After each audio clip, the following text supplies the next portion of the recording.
Es un libro que trata sobre los orígenes del universo, cómo comenzó la creación, de dónde venimos nosotros, cómo fue hecho el universo, si fue medido, qué cosa usó Dios para el universo, quiénes somos nosotros, hacia dónde nos dirigimos. Y en la primera conferencia, para hacer un resumen breve, vimos claramente que como el ser humano no tiene más que la ciencia y la brujería, el ser humano solamente tiene como recursos la ciencia para poder tratar de buscar y descubrir el origen del universo. Los científicos nunca lo podrán lograr, porque la ciencia es limitada y para que sea científico tiene que ser repetitivo, tiene que ser demostrado en un tubo de ensayo, en un laboratorio. La ciencia, los científicos observan los fenómenos, toman notas y lo tienen que comprobar. Entonces es imposible que por medios naturales, es imposible el ser humano pueda decir el universo comenzó de esta manera. Y como es imposible, también se han inventado teorías, se han inventado hipótesis, como por ejemplo la teoría del Big Bang, que dice la gran explosión. Pues el universo comenzó con una gran explosión, y cuando comenzamos nosotros a pensar, a usar la mente que Dios nos ha dado, comenzamos a preguntarnos quién produjo esa explosión, porque la nada no produce nada. Entonces, si una explosión tuvo que tener un origen para esa explosión, ¿qué fue ese origen que originó la explosión? Número uno. Número dos, de acuerdo a las leyes de la física, la primera y la segunda ley de la termodinámica establecen claramente: nada se crea ni se destruye, solo se transforma, y el universo se encuentra en un estado de corrupción, de descomposición, de cambio. El sol está perdiendo millones de toneladas más a cada segundo. Tú estás envejeciendo celularmente, nuestro carro envejece, los edificios envejecen, el universo está envejeciendo. Hay millones de estrellas que ya han desaparecido, pero que nos sigue llegando la luz de esas estrellas, aunque ya desaparecieron. Esto lo establece la segunda ley de la termodinámica. Entonces, de acuerdo a las mismas leyes físicas, es imposible que el universo haya comenzado de la nada, porque la nada no produce nada. Entonces encontramos que las mismas leyes físicas contradicen lo que se ha especulado que es y se considera una teoría. Otra de las contradicciones tan grandes que existen, ¿verdad?, es que pues nosotros, como no sabemos quién fue primero, hombre o mujer, cómo comenzó la raza humana, pues se inventó también el pobre Carlos Darwin. Yo de veras tengo compasión por Carlos Darwin. Me acuerdo cuando leí su famoso libro, El origen de las especies. Si tú lees El origen de las especies, Darwin nunca, dile a tu maestro, aseguró ni confirmó lo que él escribió como un carácter especulativo, que nosotros éramos el resultado de una evolución fortuita y accidental. Si Darwin, escúchame muy bien, si Darwin hubiera conocido las leyes de la genética que se descubrieron hasta 1954, Darwin, creo que era un hombre honesto, no hubiera sostenido ni hubiera imaginado que venimos de los animales, que todo fue el proceso, que el camello se convirtió en un dinosaurio, la jirafa se convirtió en un león, los perros se convirtieron en tigres, los leones se convirtieron en hipopótamos. Porque en 1954, dos científicos en medicina, el doctor Watson y el doctor Crick, se les da el premio Nobel de Medicina por descubrir la hélice del ADN. En 1954 se les da el premio de Medicina por descubrir lo que es el ácido desoxirribonucleico, ADN. Muy bien. ¿Qué es el ADN para comprender la creación de Dios? En tu cuerpo tienes billones de células. En mi cuerpo tengo billones de células.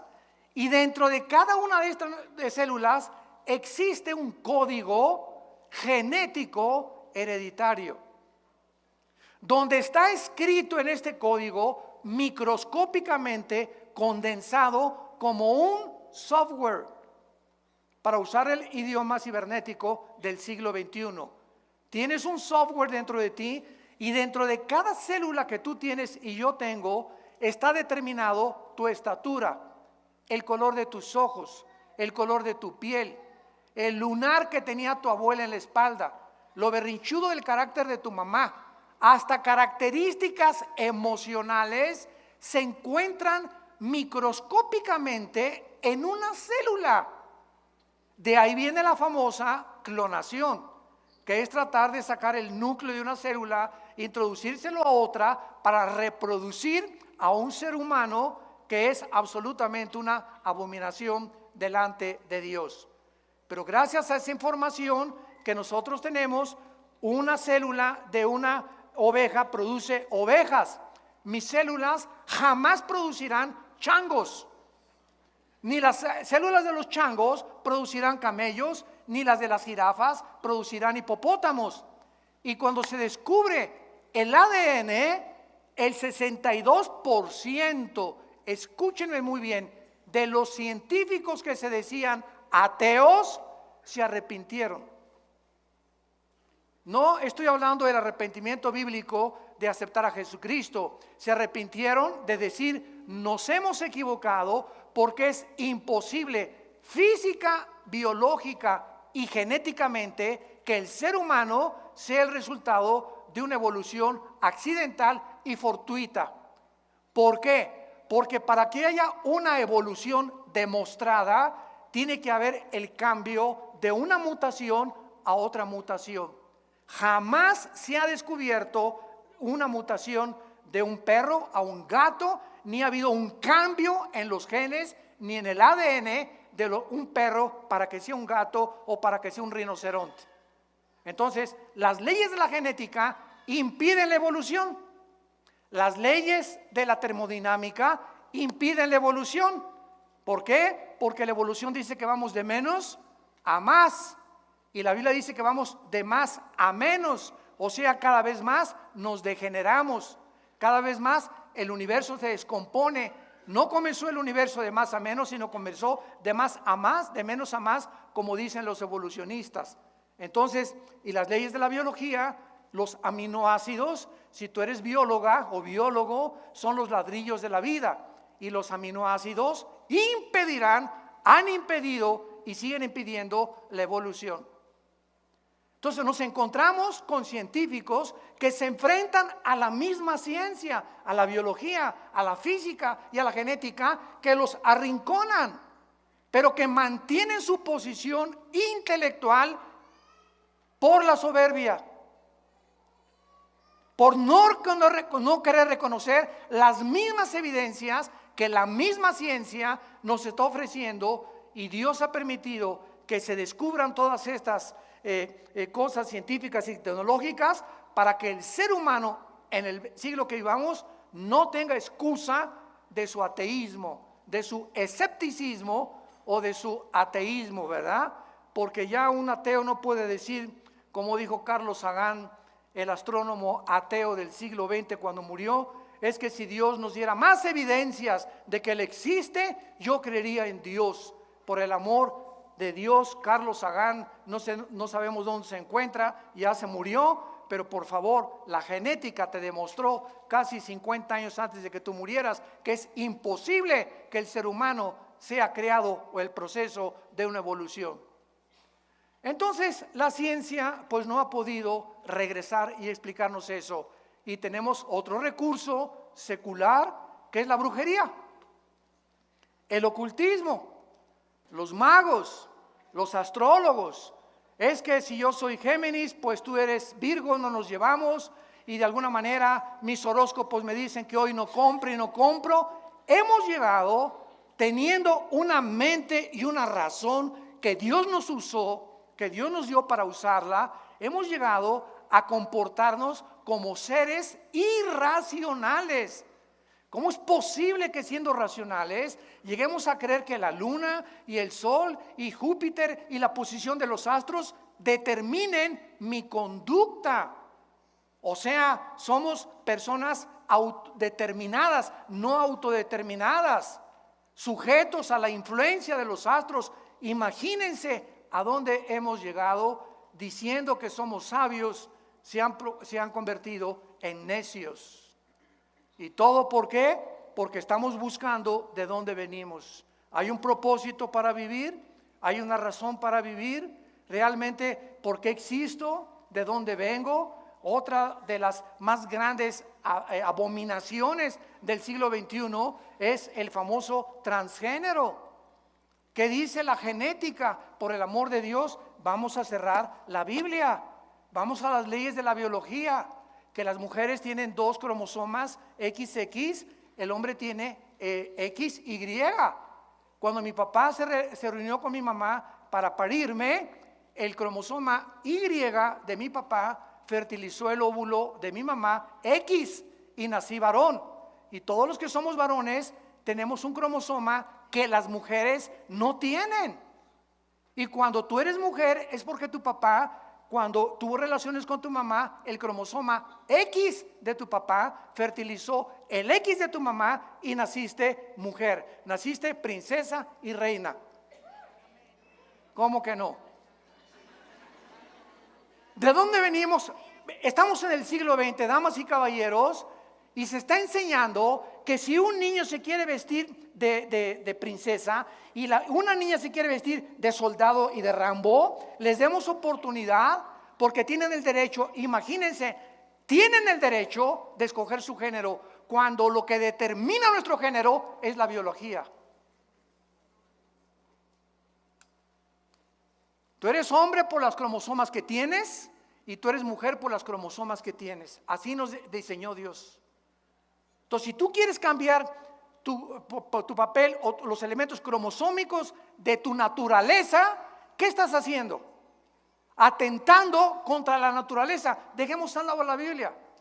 Estás rechazando las leyes naturales por las cuales tú fuiste creado y naciste. Y tratando de cambiar tu identidad. Por eso el 63% de las personas que han querido operarse y volverse mujeres u hombres se han suicidado. ¿Me escucharon? El 62%, damas y caballeros, de los que han querido cambiarse el transgénero se suicidan. No soportan después tener otra identidad, se engañaron completamente. Y hay una lucha emocional y mental impresionante. Porque dentro de tu alma tú sabes que eres hombre, tú sabes que eres mujer y quieres cambiar eso. Chocas contra la naturaleza y viene un problema mental. De ahí viene lo que clasificaron los psicólogos como múltiples desórdenes de la personalidad, esquizofrenia, sociopatías, psicosis, paranoias, que son únicamente problemas mentales que los seres humanos se han provocado por luchar contra la naturaleza y contra las leyes de Dios. Jesús vino a darnos vida y vida en abundancia. Jesús vino a alumbrarnos y a mostrarnos que no venimos de la nada, que fuimos creados a su imagen y semejanza, que somos agentes morales responsables de nuestras acciones y que si nosotros le escuchamos y le obedecemos, vamos a conocer el significado verdadero de vivir. Abran sus Biblias los que la traigan. En el libro de Job, capítulo 38, y vamos a ver nosotros que hace más de aproximadamente 5,000 años, porque el libro de Job es tan antiguo como el libro del Génesis. El libro de Job fue escrito en tiempos de los patriarcas. Y el libro de Job es el libro que contiene más evidencias científicas, No estamos hipotetizando ni especulando como el libro de Darwin. A lo mejor, chance y, no estoy seguro, puede que. Es un lenguaje que no es nada científico. El libro El origen de las especies, que te han lavado el cerebro en la universidad, estudiante que me escuchas, para decirte que es un libro científico. Tiene todo menos científico. Son solamente postulaciones, tesis que jamás se llegaron a comprobar ni se han comprobado. Porque para que haya evolución tiene que haber el cambio de una mutación de una especie a otra especie. Díselo a tu maestro derechito y a la yugular. En Job capítulo 38, Dios le hace una pregunta a Job. Versículo 4, ¿dónde estabas tú cuando yo fundaba la tierra? Házmelo saber si tienes inteligencia. Esta pregunta ha quedado en el aire por más de casi ya 6,000 años que el ser humano tiene sobre este planeta. ¿Dónde estábamos cuando Dios fundaba la tierra? ¿Cuál sería la respuesta? Muy sencillo, no existíamos. Porque antes de que nosotros fuéramos creados, lo vamos a ir viendo con mucha profundidad, este planeta, la tierra, ya estaba habitada antes que nosotros. No por seres humanos, sino por ángeles. Los ángeles ocupaban esta tierra y aquí en este planeta fue creado Lucifer. Y cuando hablamos de ángeles, quiero volver otra vez a repetirlo, la creación de Dios en la Biblia es serafines que están arriba del trono de Dios, querubines que están junto a Dios guardando su santidad, y vamos a explicar todo esto detenidamente, y los ángeles son otras entidades espirituales, porque la palabra Malek en el hebreo, con K al final, y angelus en el griego significa mensajeros. Entonces, los querubines no son ángeles, los serafines no son ángeles, son otra especie de creación espiritual de Dios. Cuando me preguntan, ¿usted cree que el universo está poblado por seres de otros planetas? La respuesta es claro, amén y amén, pero no por marcianos, ni jupiterianos, ni mercurianos, sino que el universo, lo dice la Biblia, está poblado por millones de millones de millones de ángeles en otras galaxias. Y el centro, el núcleo de todo el universo y el sistema solar donde nosotros vivimos, el centro del universo es este minúsculo planeta que se llama Tierra. ¿Lo podrías tú creer? Que hay estrellas que son 1,000,000 de veces, escucha lo que te digo, más grandes que el Sol. Para que tengas una idea, el Sol es 1,000,000 de veces más grande que la Tierra. O sea, dentro del Sol cabrían 1,000,000 de planetas Tierra. Para que tengas idea de la grandeza del Sol. Y hay estrellas 1,000,000 de veces más grandes que el mismo Sol. Y la Tierra, este minúsculo y aparentemente inofensivo y completamente marginado planeta, de los más chiquitos que hay, ahí escogió Dios venir a tener el inicio de la creación, por lo cual la Biblia comienza en Génesis 1:1, en el principio Dios creó los cielos y Marte. ¿Dice eso? Dios creó los cielos y el objeto de la reflexión de Dios y el objeto a donde Dios nos quiere llevar es mostrarnos desde el principio de la Biblia que este planeta no solamente es especial, sino, escúchame bien, en los próximos años, este planeta, Dios que habita ahorita en el tercer cielo, va a bajar como cuando estuvo en el huerto del Edén. Adán y Eva caminaban con Dios en el huerto del Edén. Dios caminaba con ellos en el huerto del Edén. Dios como forma humana caminaba con ellos y platicaba con ellos. Y cuando vino el pecado, Dios nos dejó a nosotros, perdimos la espiritualidad y cuando recibimos a Cristo la recobramos. Pero este planeta, cuando Jesús venga, se convierte en el trono de Dios del universo. La ciudad de Jerusalén será la ciudad que Dios escogió en su soberanía, por lo cual Lucifer, Satanás, el adversario de Dios y de nuestras almas, está ocupadísimo en tratar de destruir a la nación de Israel.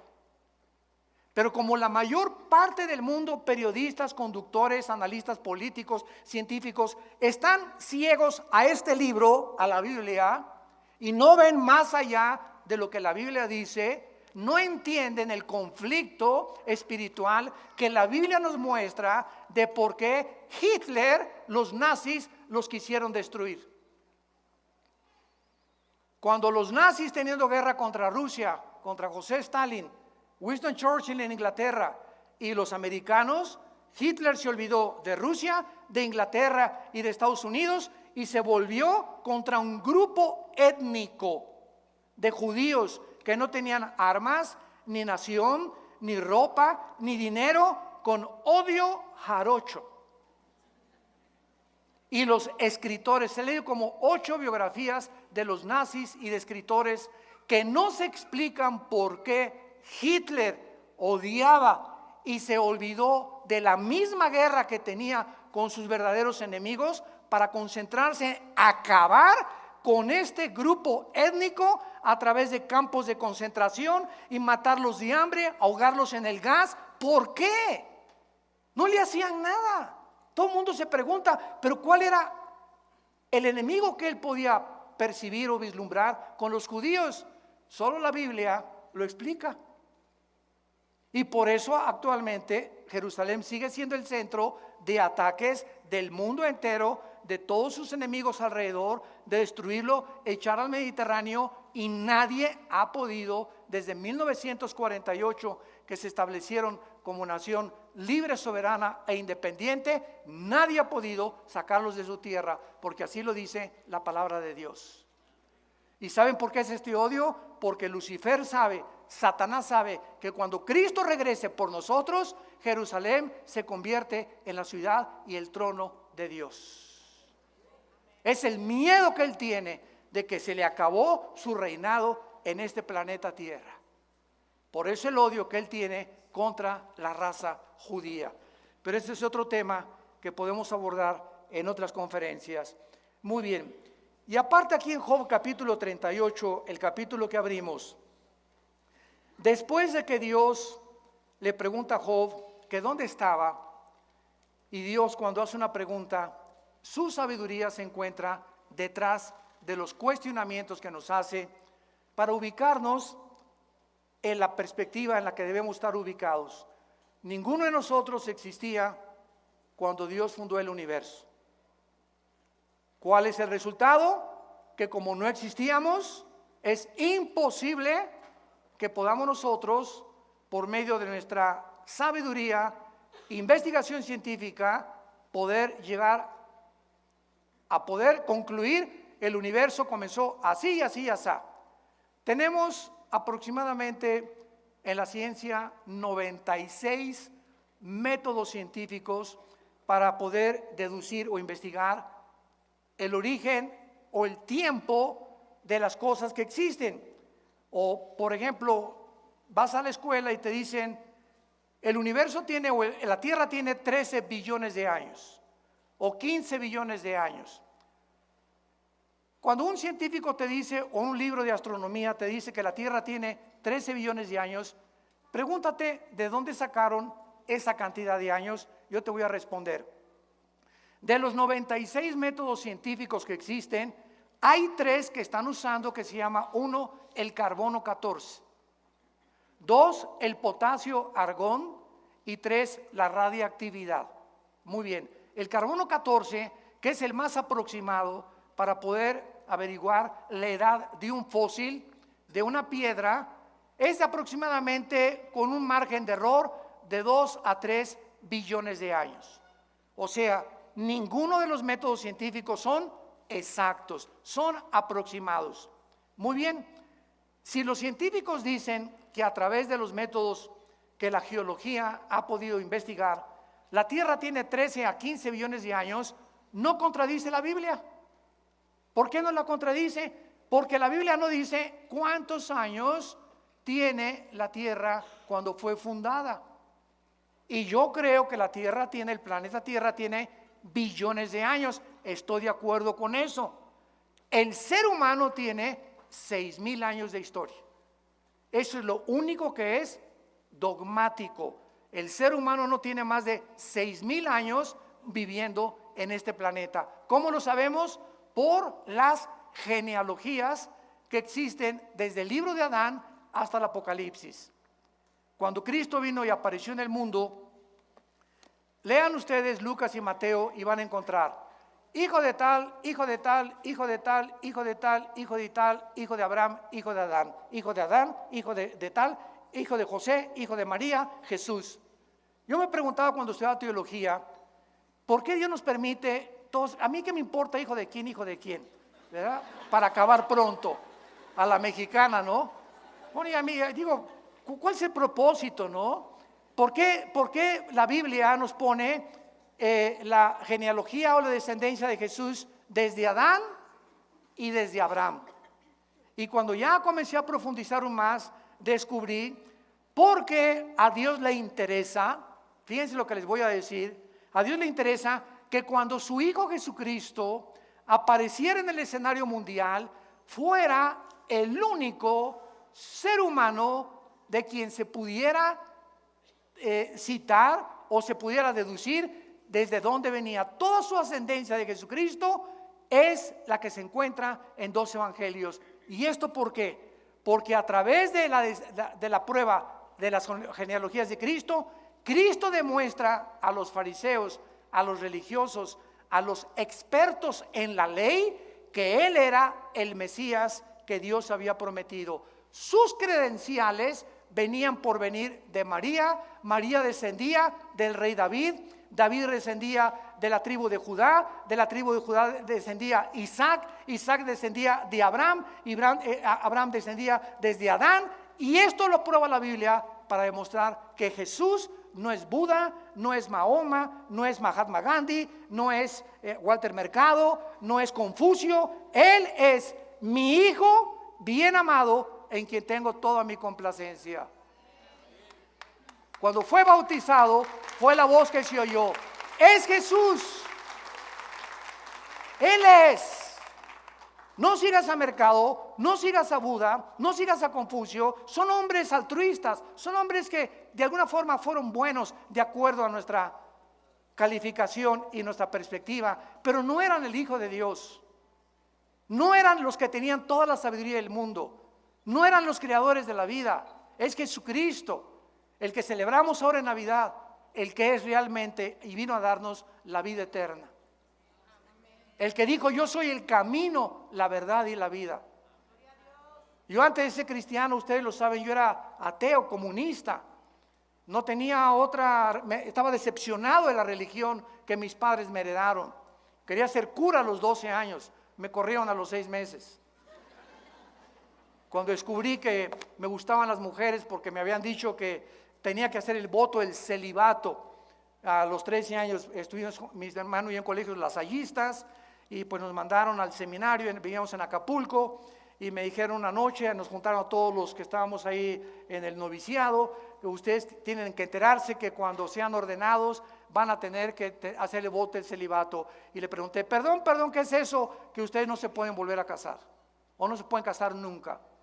Y esa noche me acuerdo que vi una güerita pasando ahí por el seminario, se parecía a mi esposita linda, hermosa, prichocha. Y le hablé a mi papá el otro día y soñé con ella, ¿cómo es Dios, no? Y le dije: papá, discúlpame, ven por mí porque yo no puedo ser cura. Me dijo: ¿por qué? Le dije: porque me gustan las mujeres. Y pegó un brinco mi papá de felicidad que no se imaginan. Él tampoco quería que yo abrazara el sacerdocio y pues me decepcioné y dije, no, aquí todo el mundo, ¿verdad? Aquí no hay verdad ni en ningún lado y pues nos fuimos al extremo, al comunismo, al ateísmo, al escepticismo, a luchar contra todo lo que es autoridad. El Che Guevara tenía una foto grandísima como de 2 metros arriba de mi cama, me ponía la boina del Che Guevara, era la época de los 70s, los 80s, etcétera, etcétera, hasta que me encuentro con Jesús. Aquel que estaba colgado en nuestra casa en una cruz, en un crucifijo, aquel que jamás abrimos ni mis padres la abrieron por su ignorancia, tal vez sincera, la Biblia. Cuando llegaba un cura a la casa, tenía un candado nuestra Biblia arriba del piano y el cura tenía la llave y él solamente al llegar cada sábado que mi papá lo invitaba a comer, la abría y nos permitía, con su permiso, leerla. Estaba vetada completamente. Hasta 1962, damas y caballeros, 1962, el Segundo Concilio Vaticano, uno de los mejores papas que ha habido, Juan XXIII, le decían el gordito bonachón.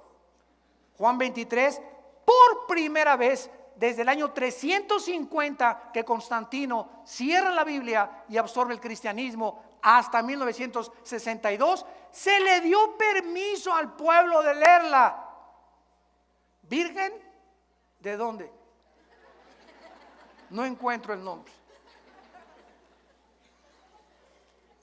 Y Juan 23 abre la Biblia y Chihuahua, cuánto apache. Y manda Juan 23 quitar las estatuas de las iglesias, manda quitar el latín, porque era el latín en que se daba la iglesia, tú entrabas, no sabías ni de qué se trataba la onda. Entrábamos, párense, siéntense, incienso, ahí está Dios, salió de Dios, viva Zapata. Porque nos enseñaron que Dios estaba confinado a ese edificio. Y entonces, ¿verdad? Pues es una ignorancia tremenda por desconocer la Biblia. Hasta que cuando mi hermano a mis 25 años me comenzó a hablar de Jesús y me dio el Evangelio de San Juan, no se imaginan, bueno, fue una revolución en mi vida.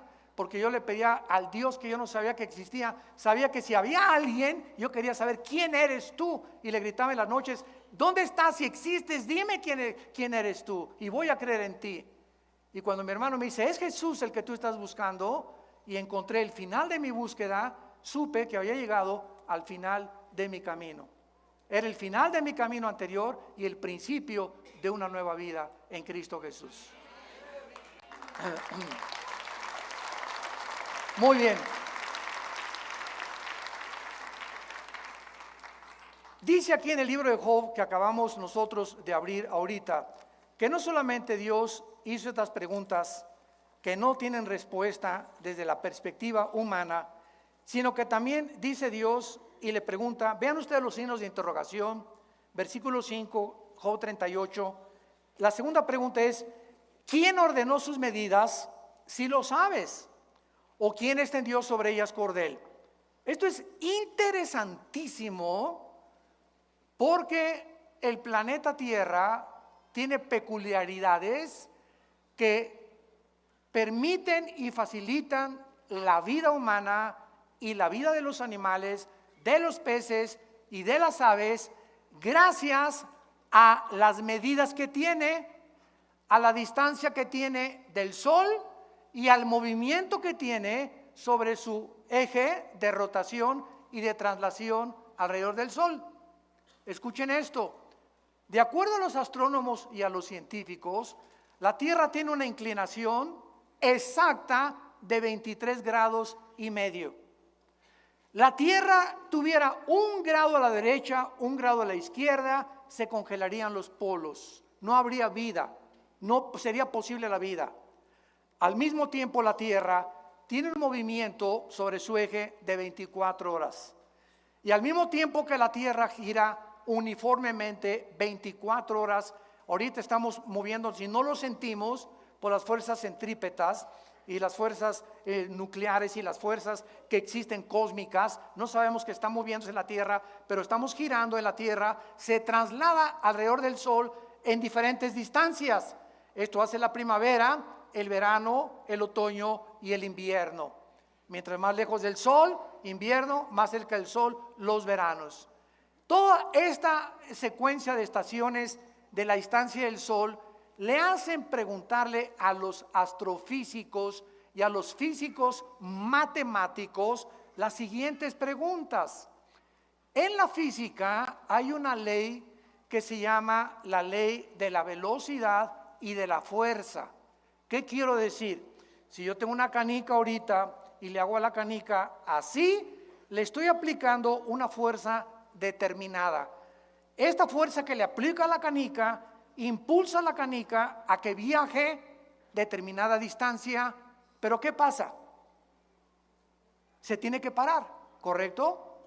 Porque es la fuerza que le apliqué. La velocidad es proporcional a la fuerza que le apliqué. Agarras una flecha y le disparas a la flecha y le aplicas la fuerza del arco, la flecha sale ¡rum! Pero la flecha tiene que ser una parábola y caer, porque hasta ahí llegó la fuerza que el arco le aplicó. Aprietas una pistola y la pólvora hace que la bala salga disparada, no importa cuántos kilómetros, la bala tiene forzosamente que caer, porque es la fuerza que la pólvora le aplicó. Muy bien, si esta ley es constante y no puede ser violada, la pregunta a los físicos y a los astrofísicos es la siguiente: ¿quién le hizo así a la Tierra? Señores físicos que nos acompañan, por favor, pues las fuerzas del universo, no solamente la Tierra tiene un movimiento de algo invisible que la hace moverse, sino que su velocidad no la ha perdido. Esto viola la física. Mantiene uniforme su velocidad y alrededor del Sol, además de eso. Increíble. Bueno, si esto es increíble, en el mundo macroscópico, agarremos un microscopio electrónico y veamos la materia. Y vamos a encontrar aquí en este púlpito y en un pedazo de madera y en cualquier cosa que tenga formados átomos, que en el mundo microscópico lo que hace la cohesión, yo puedo agarrar mi mano ahorita y le hago así y me la rompo, no la atravieso porque los átomos de mi mano son más gruesos que la composición atómica que tiene este vinil o este púlpito o el cemento o la forma de materia que quieras, y encontramos electrones, protones, neutrones girando a una velocidad increíble en el mundo microscópico alrededor del átomo, y eso es lo que facilita la materia, la cohesión de la materia. ¿Quién les hizo así a los átomos? Y a los electrones para que dieran otra vueltecita, y a los neutrones para que giraran de esta manera alrededor del átomo. ¿Quién da esa velocidad? ¿Quién sostiene esto? Por el amor de Dios, Jesús, María y el borrito que los acompaña. Estamos tan ciegos al mundo y el universo que nos rodea, como dice el Salmo 14, el necio dice en su corazón, no hay Dios. Creemos que nosotros tenemos respuestas a todo. ¿Dónde estabas tú cuando Dios fundó el universo? Cabeza de chinche, cerebro de caracol que tenemos comparado con la grandeza del Dios de la Biblia. Y dice la Biblia, ¿quién ordenó sus medidas? ¿Quién extendió sobre ellas cordel? ¿Sobre qué están fundadas sus basas? Versículo 7. Y aquí nos dice, Job 38:7, que los ángeles ya vivían cuando Dios estaba formando la tierra, dándole sus medidas como un arquitecto soberano del universo, como el legislador cósmico de las leyes morales. Los ángeles ya estaban con él, viendo antes de que tú y que yo naciera, los ángeles ya existían. Cuando alababan las estrellas del alba y se regocijaban los hijos de Dios. La frase Ben Elohim, Ben con B grande Elohim, que se tradujo hijos de Dios, aparece solo 6 veces en el Antiguo Testamento, y las 6 veces se refiere a los ángeles. Los hijos de Dios antes del Nuevo Testamento no existían. Ahorita los hijos de Dios somos nosotros y tenemos una familia en el cielo que son los ángeles. Dios tiene dos familias, la familia del cielo y la familia de la tierra, que somos la iglesia. Y algún día nosotros, increíble, 1 Corintios capítulo 6 del 3 al 4, nosotros vamos a juzgar a los ángeles que se rebelaron contra él y Lucifer en el día del juicio. Nosotros vamos a ser el gran jurado, pero también es otro tema que no vamos a tener tiempo de abordar. Muy bien, ahora bien, veamos esto. Dios, cuando creó el universo, lo creó con leyes físicas cósmicas. Gracias a que existen las leyes de la gravitación, las leyes termonucleares y las leyes de la termodinámica, gracias a que son leyes constantes, la ciencia puede existir. Si el Sol no tuviera el movimiento perfecto que tiene, ni la Tierra tampoco, ni la expansión del universo, ni lo que nos rodea, la ciencia no podría deducir nada. Pero como son leyes constantes, la ciencia existe.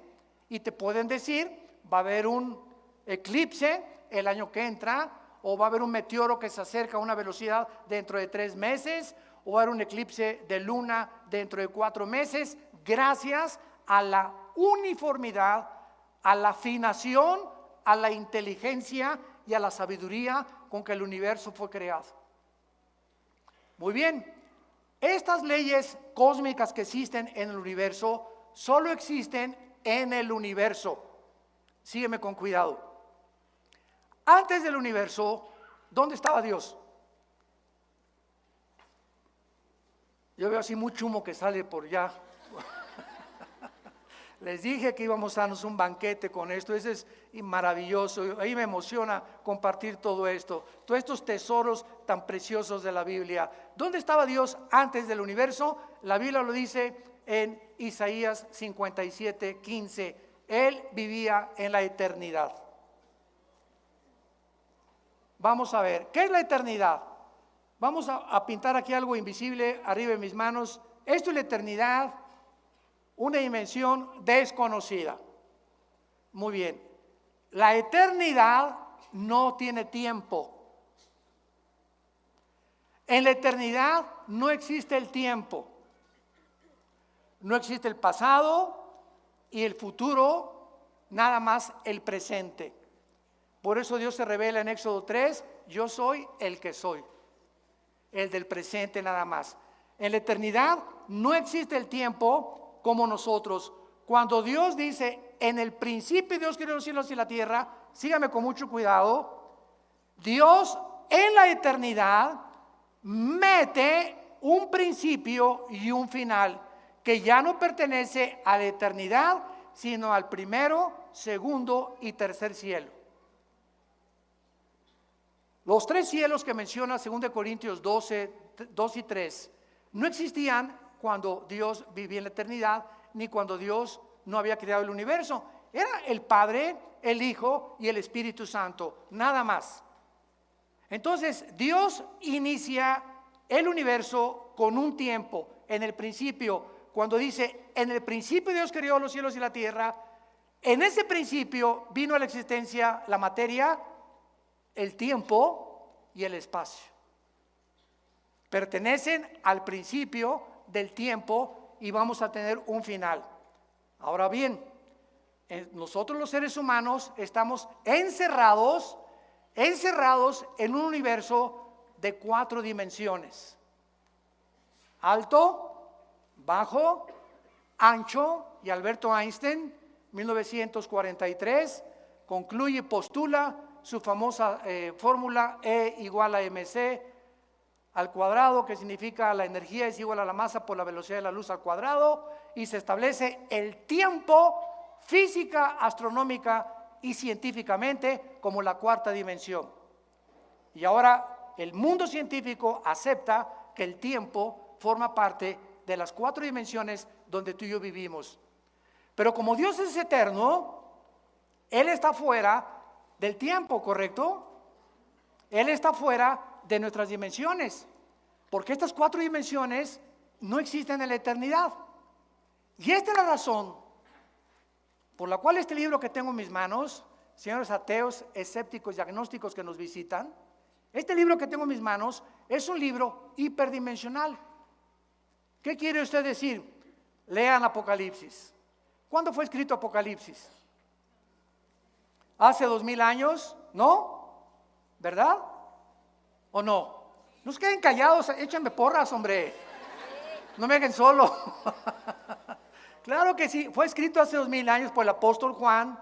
Y el apóstol Juan hace 2000 años es sacado de su cuerpo y trasladado en el tiempo 2000 años y escribe hace 2000 años lo que ya sucedió y lo que no ha sucedido. Juan escribe y vi al anticristo y vi al falso profeta y cayeron las trompetas y él escribe en el Apocalipsis todo como si ya hubiera sucedido porque él lo vio. Pero al mismo tiempo lo que él escribe antes y en el futuro no ha sucedido en el presente. ¿Cómo te explicas eso? Esto es lo que significa la hiperdimensionalidad. Como Dios es y trasciende todo, para Dios 1000 años es un día es 1000 años para Dios. El tiempo para Dios no existe como existe para todos nosotros. Otro ejemplo, si tú fueras una mosca, ¿sabes cuánto tiempo vivirías? 24 horas. Y esas 24 horas de la mosca tal vez le parecieron 500 años. Porque el tiempo para la mosca no pasa igual que el tiempo para ti. Si tú tienes un perro, nosotros tenemos 2 perros grandanés que parecen caballos, que son por cierto de mi hijo Caleb, ¿verdad? Los perros duran 10 a 12 años igual que los caballos. Yo tuve caballos y un caballo de 8 o 10 años ya está viejo. Entonces tenemos ahorita un gran danés de 6, 7 años que en equivalencia a la edad humana tiene como 60, 70 años de edad. ¿Por qué? Porque para los perros 7 años son 60 años y para nosotros, para la mosca, son 24 horas. ¿Me van siguiendo?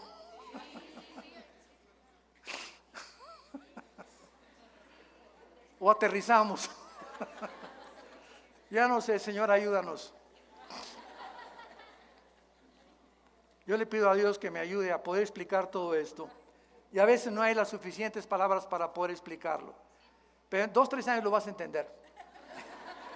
Muy bien, entonces el tiempo no existe en la eternidad porque es otra dimensión. Y Dios para él 1000 años es un día es como 1000 años.